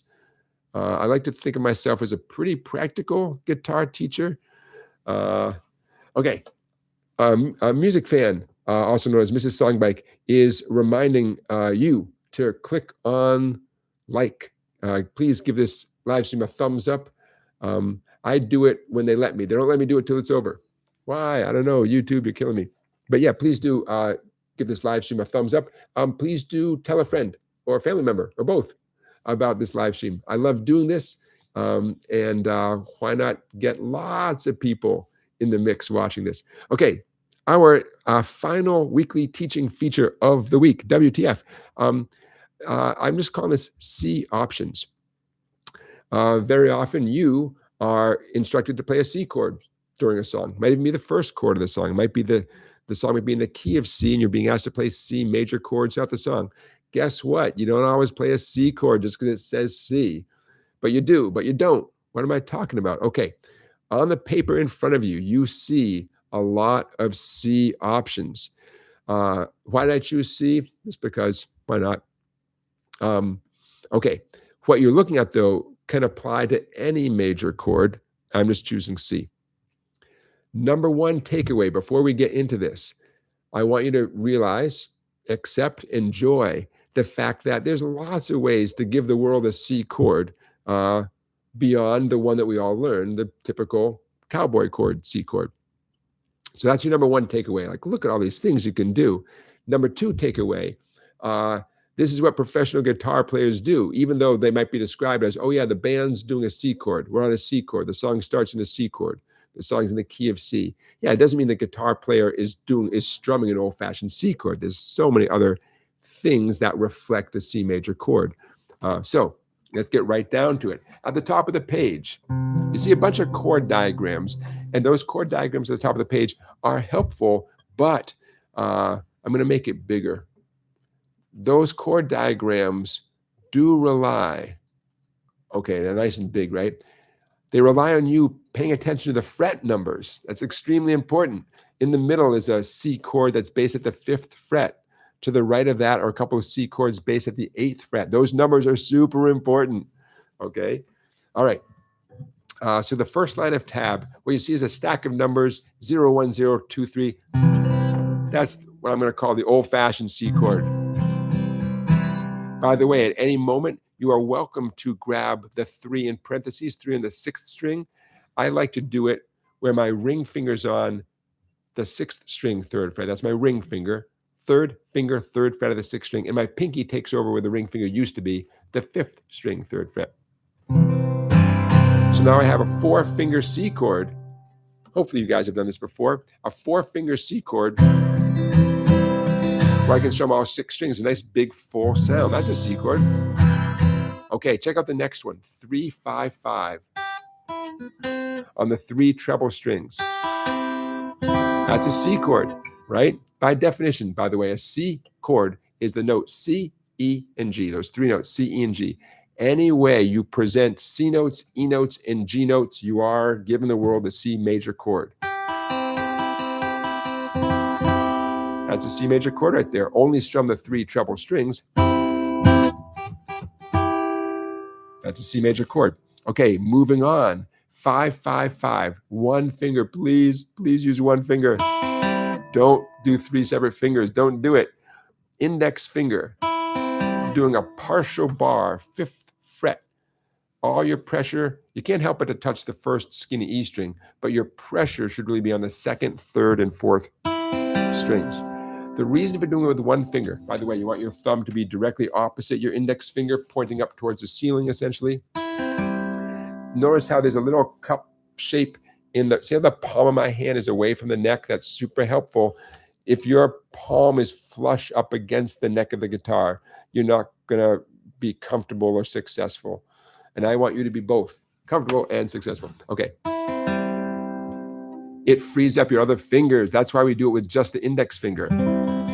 Why would you want to free up your other fingers? Well, see that 6 in parentheses, 6 on the 2nd string? My gosh. There we go. It's a way to dress up a C chord. If you're playing this version of a C chord, then why not dress it up with that 6 once in a while? I'm giving the world a C chord.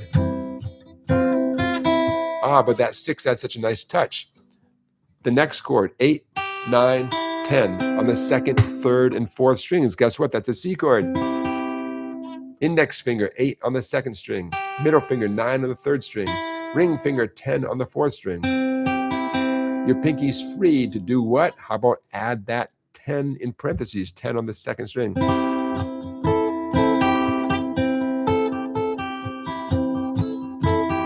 Now imagine, I'm going to pause on this one. Imagine you're playing with another guitar player. They've got the old-fashioned C. They're strumming their hearts out. You're strumming along with them, but you're up at 8, 9, and 10. And you're dressing that up with 10 on the second string. It sounds so good. By the way, just because they're strumming their C chord, you don't have to strum these chords. You could arpeggiate it.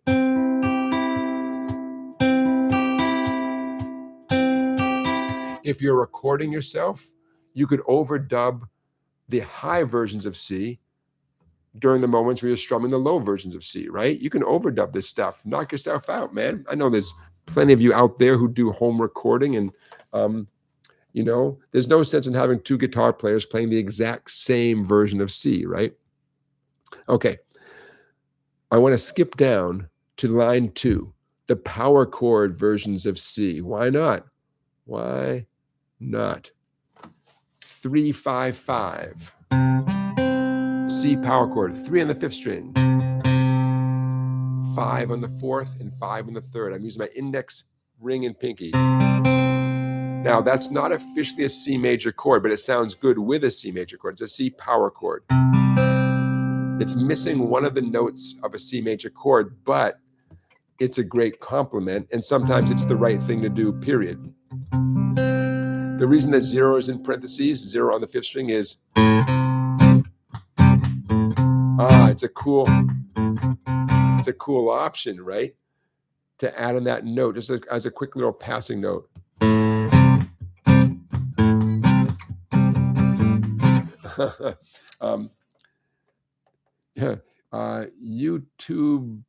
YouTube Sing Satire is asking a good question. He's asking, what the hell is this? It's a fair question. Yeah. But you got it right. You said, is it a guitar lesson on triads? Yeah. Yeah, basically. Yeah. You know, different options of, in this case, playing C major chords around the neck, including playing C power chords instead of playing C triads, you know?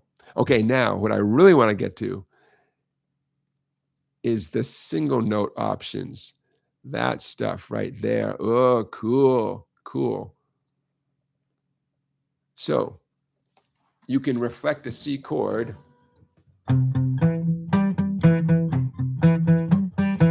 that way. Okay, so what we're talking about is the 3, 3, 2, 2, 5, 5, 2, 2, those 8 notes. Middle finger, 3 on the 5th string. That's the note C. Index finger, 2 on the 4th string. Pinky, 5 on the 4th string. Back to index 2 on the 4th string. 3, 3, 2, 2, 5, 5, 2, 2. I know that doesn't sound like a C chord if you're stuck in the past, man. If your concept of a C chord, man, is just like that, you know, well, that's one way of presenting a C chord to the world. But sometimes that's your job. In this case, it's like a bass line. You know, you're literally playing the 3 notes of a C chord, but you're presenting them to the world like this. The second half, by the way, the reason there's 2 thin measure lines separating all this stuff is to keep these separate. These are all separate and distinct. Clearly, hopefully it's clear. This is not a song you play from the top of the page down to the bottom of the page. Each of these is a distinct way of reacting to someone who says, hey, man, C chord, or C, this is C, whatever right here. This song changes to C right here. I'm playing the second half of the second line there. 3, 3, 2, 2, 5, 5, 2, 5. Gives you a little taste of what bass players do.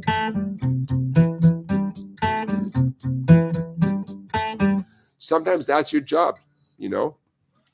Okay, and one more. I know I'm skipping past a couple, but that's because, okay, the one that should now be, let's see, I guess now officially this is line 2 on the page as you're looking at it. It's this sound, sliding.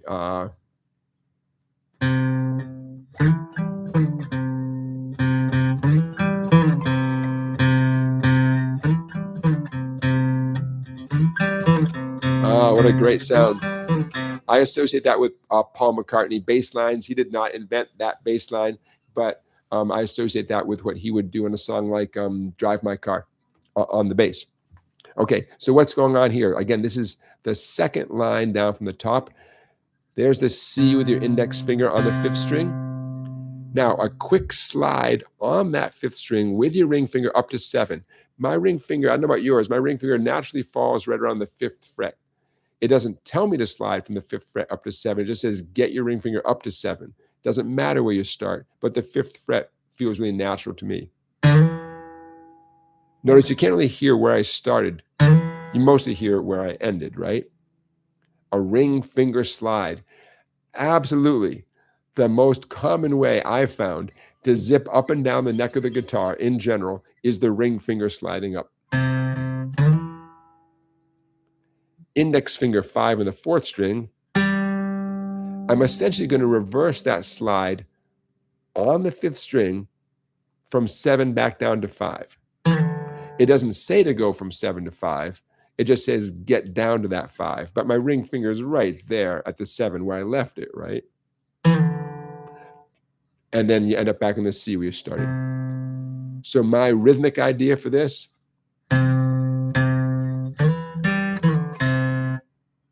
you can play it with whatever rhythm you want, but that sounds kind of nice.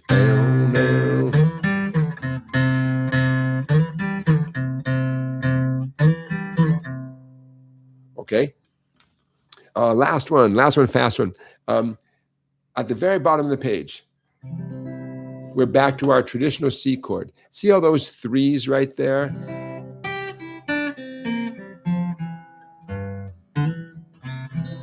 All those 3s are my way of encouraging you to add on your pinky finger to get most of those 3s. That's 3 on the 1st string, 3 on the 2nd string, on the 3rd string, nice bluesy sound on the 4th string. Okay, all those are fair game. I guess that 3 on the 6th string, that's just my way of saying you can access that note too. I have no idea why I wrote that 2 on the 4th string at the end. I have no idea. That's just a note from the C chord. Ooh, wait, I do. I think. Well, I can make it worth our while to look at it. That 2 on the 4th string. I encourage you to lift it off and put it back while you're strumming the C chord. Maybe that's what I was getting at.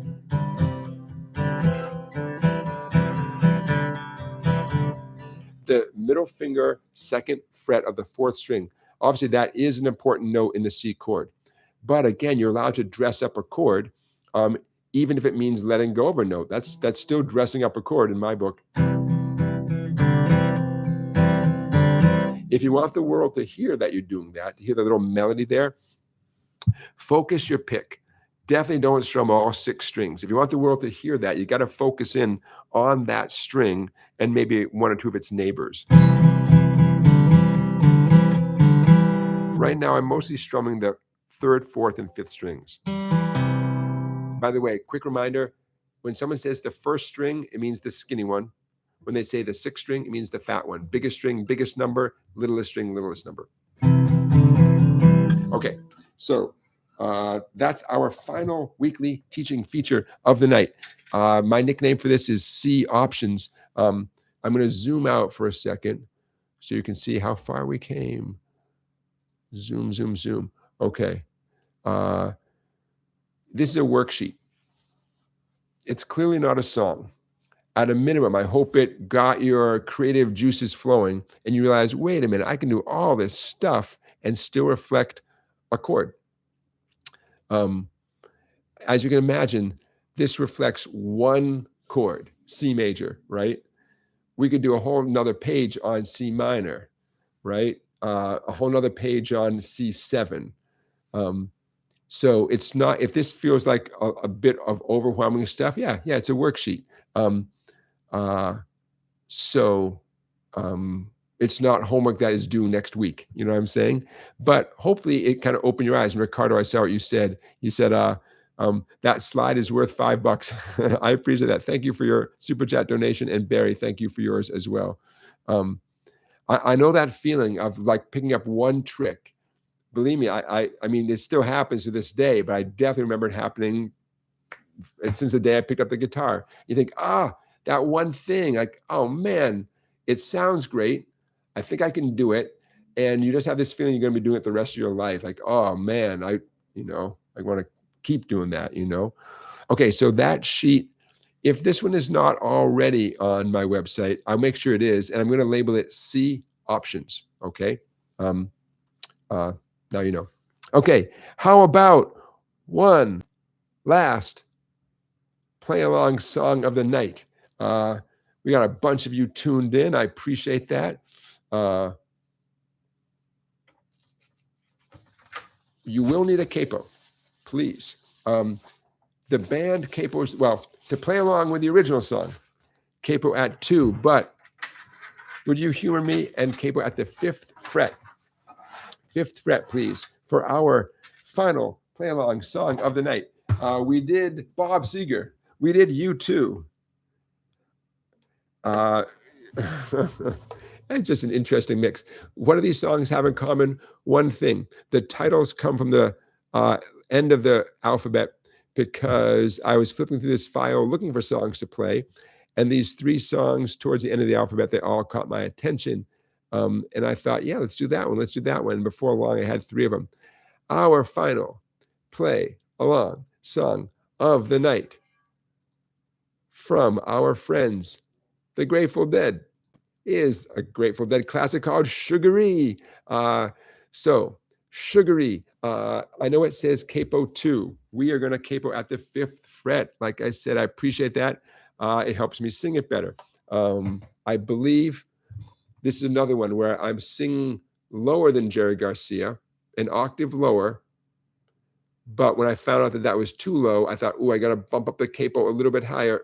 And so instead of capo at 2, I capoed at 5. And I found, knock on wood, what my comfort zone is going to be. Yeah, and Ricardo, you good point. With a capo at 5, the guitar, that's a pretty, we're wiping out a pretty significant part of the neck of the guitar there. Yeah, I get it. The things we do to make the singer happy, right? Could we have done the whole song in just a different key? Yes, but couple things. I want to set you up to play along with the original. By the way, this is based on Jerry Garcia's solo album with this song on it. But in my research, the Grateful Dead always plays a song in this key, meaning capo at this, for our purposes, it would be the capo at the 2nd fret and these chords. So it doesn't matter which one you go to play along with. And again, the only reason to put in the capo at 5 is to accommodate my voice. Okay. So the reason why I wanted to stick with this song, which has lots of A's and D's, as you notice, is it gives us a chance to use that A shuffle that we talked about at the beginning of the live stream today. And the D shuffle. Now, if you have no idea what I'm talking about, don't worry. You could do just the A chord and the D chord. It's going to sound great. In fact, in a perfect world, you'd have, 2 guitar players, one doing the old-fashioned A and the other person doing the A shuffle and the D shuffle, and that sounds great. Why not, Okay.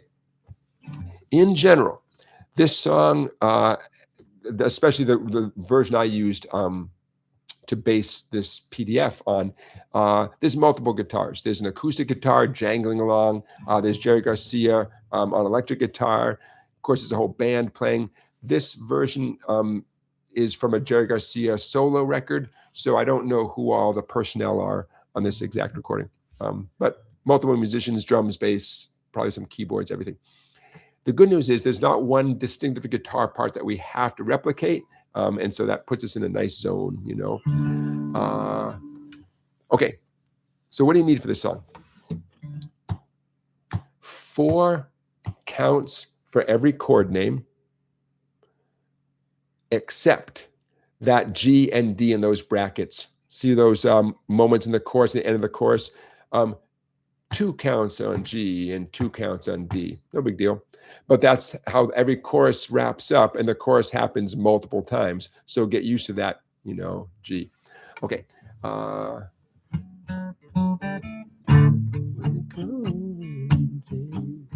Okay, so let me set you up for 2 ways. I'm just going to jump right in on the verse and show you how you could strum the chords. Essentially 4 down-ups, 4 light, swinging, shuffling down-ups like this.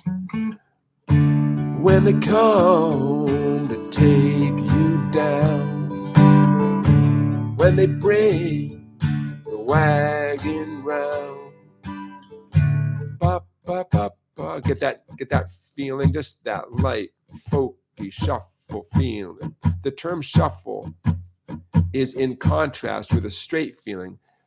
It pains me to do this, but if this were played with a straight feeling, it would be like this. When they come to take you down, da, da, da.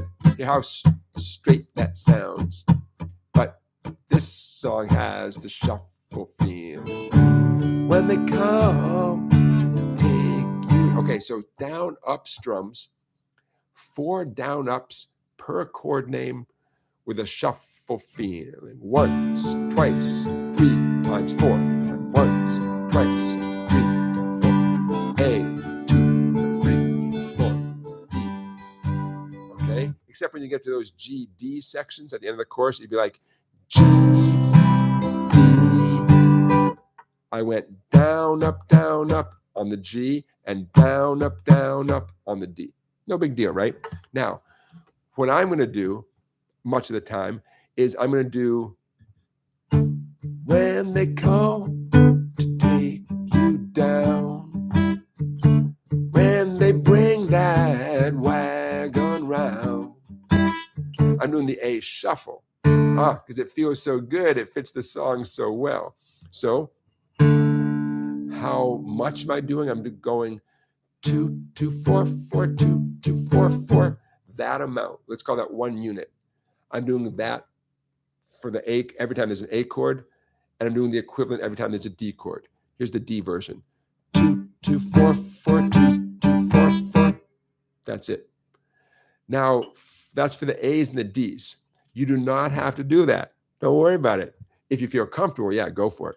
And in general, you're going to hear me doing that. B minor, I'm going to go with a regular B minor chord. The G and the D in brackets, I'm going to do just regular G and regular D. E minor, regular E minor. So it's only the A's and D's that I'm doing as shuffle patterns. And the only exception is the D that's in the bracket with the G. Then I'm just doing the old-fashioned D chord.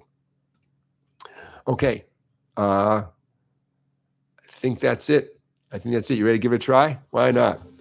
I got my version. Everyone have the capo at 5. I hope so. With the understanding that to play along with the Grateful Dead would be the capo at 2. That's why it says at the top of the page. Okay, I'll stop. Oh, I'll stop bringing that up. Mr. YouTuber is going to drink some water.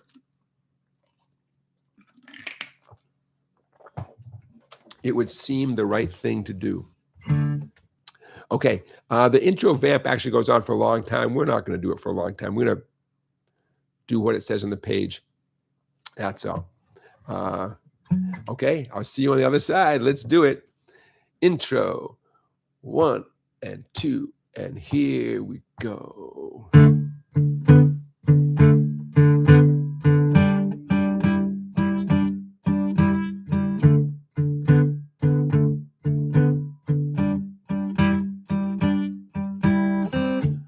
When they come to take you down, when they bring the wagon round, when they come to call on you,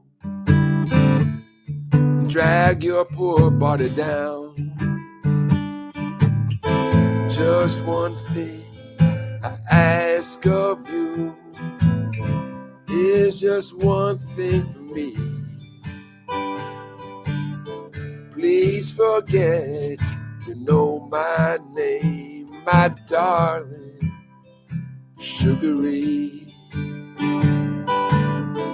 Shake it, Sugaree. Just don't tell them that you know me. Shake it, Sugaree. Just don't tell them that you know me.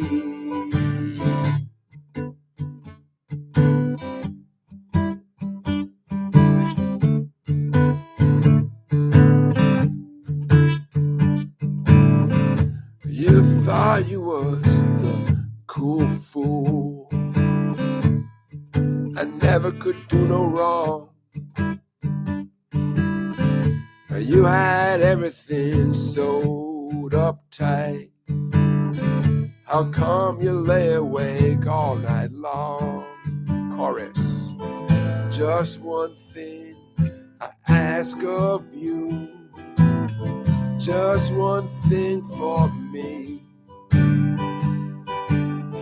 Please forget you know my name, my darling, Sugaree. Shake it, Sugaree. Just don't tell them that you know me. Shake it, Sugaree.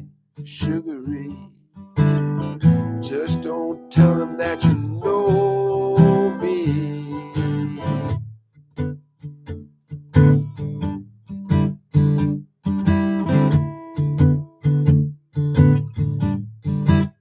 Third verse.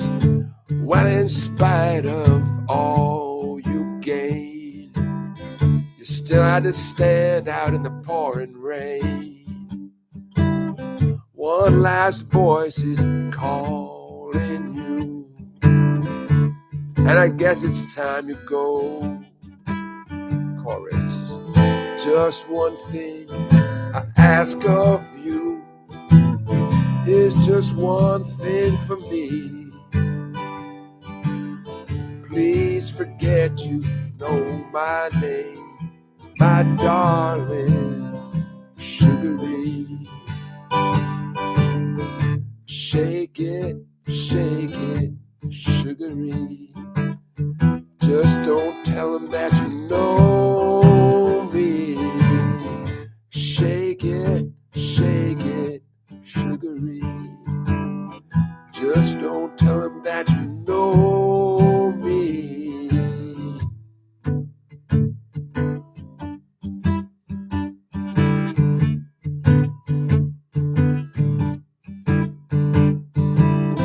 Well, shake it up now, Sugaree.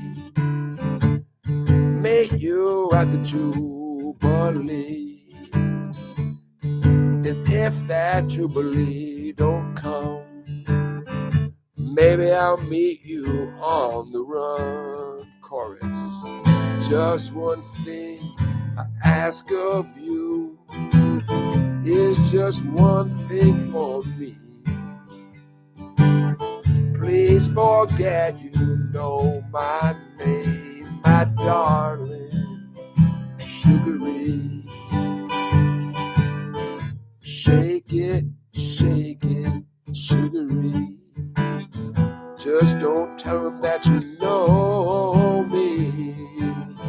Shake it, Sugaree. Just don't tell them that you know me. Shake it, Sugaree. Just don't tell them you know me. Shake it, Sugaree. Just don't tell them that you know me.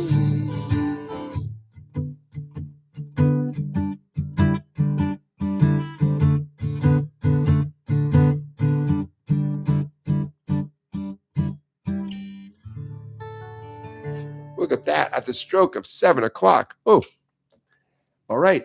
So what do you think? Easy, hard, medium? Depends. And we've got a lot of people watching, so I do expect a variety of reactions. You know, some of you are probably playing behind your head, and some of you are like, "Ah, how do you do B minor again?" I get it. I get it. One thing that's distinctive about this song is the overall timing of the song. I would describe this song as 6/8 or 12/8. The feeling of 1, 2, 3, 4, 5, 6, 1, 2, 3, 4, 5, 6. Da, da, da, da, da, da, da, da. When you hear the actual ensemble playing it, it has that vibe. When we do the shuffle feeling, whether we're literally doing the A shuffle or we're strumming downs and ups, so we're doing that chunka feeling, we are totally in sync with that 6/8, 1, 2, 3, 4, 5, 6. Imagine the drummers doing that, and we're going chunka, chunka, chunka, chunka, chunk. I'll do it slower. Chunka, chunka, chunka, chunk. 2, 2, 4, 4, 2, 2. They fit together. Hopefully, I'm reflecting that. There's no need for us to do all that playing because the rhythm section has it. The guitar and the drums have it. You know, they've got the bass and the drums. They have especially the drummer. Shake it, shake it. So they've got that covered. So we're not obligated to. We don't have to go. See how clunky that sounds? No bueno. My mouth is being the drummer. Ooh, I don't know if I can do that. Weird. Okay, so yeah. Hey, Randy. Randy's got to run. Randy, have a great time at the dinner theater. Okay, so you guys, there you go. Again, what you're looking at right there, that is a PDF. I'm going to upload that to my website in the next few minutes. All right, let's take a breath. Whew. I want to thank those of you who made Super Chat donations. Hey, you know how else you can support this live stream? Buy yourself something. Invest in yourself. You can use the link in this description to head over to Sweetwater. Sweetwater knows I sent you then, and they send a little of their profits back to this live stream. You still get the same excellent stuff at the same low prices, but it's called an affiliate link. And I know some of you guys have been using it because every once in a while I get a little thing from Sweetwater. I appreciate that.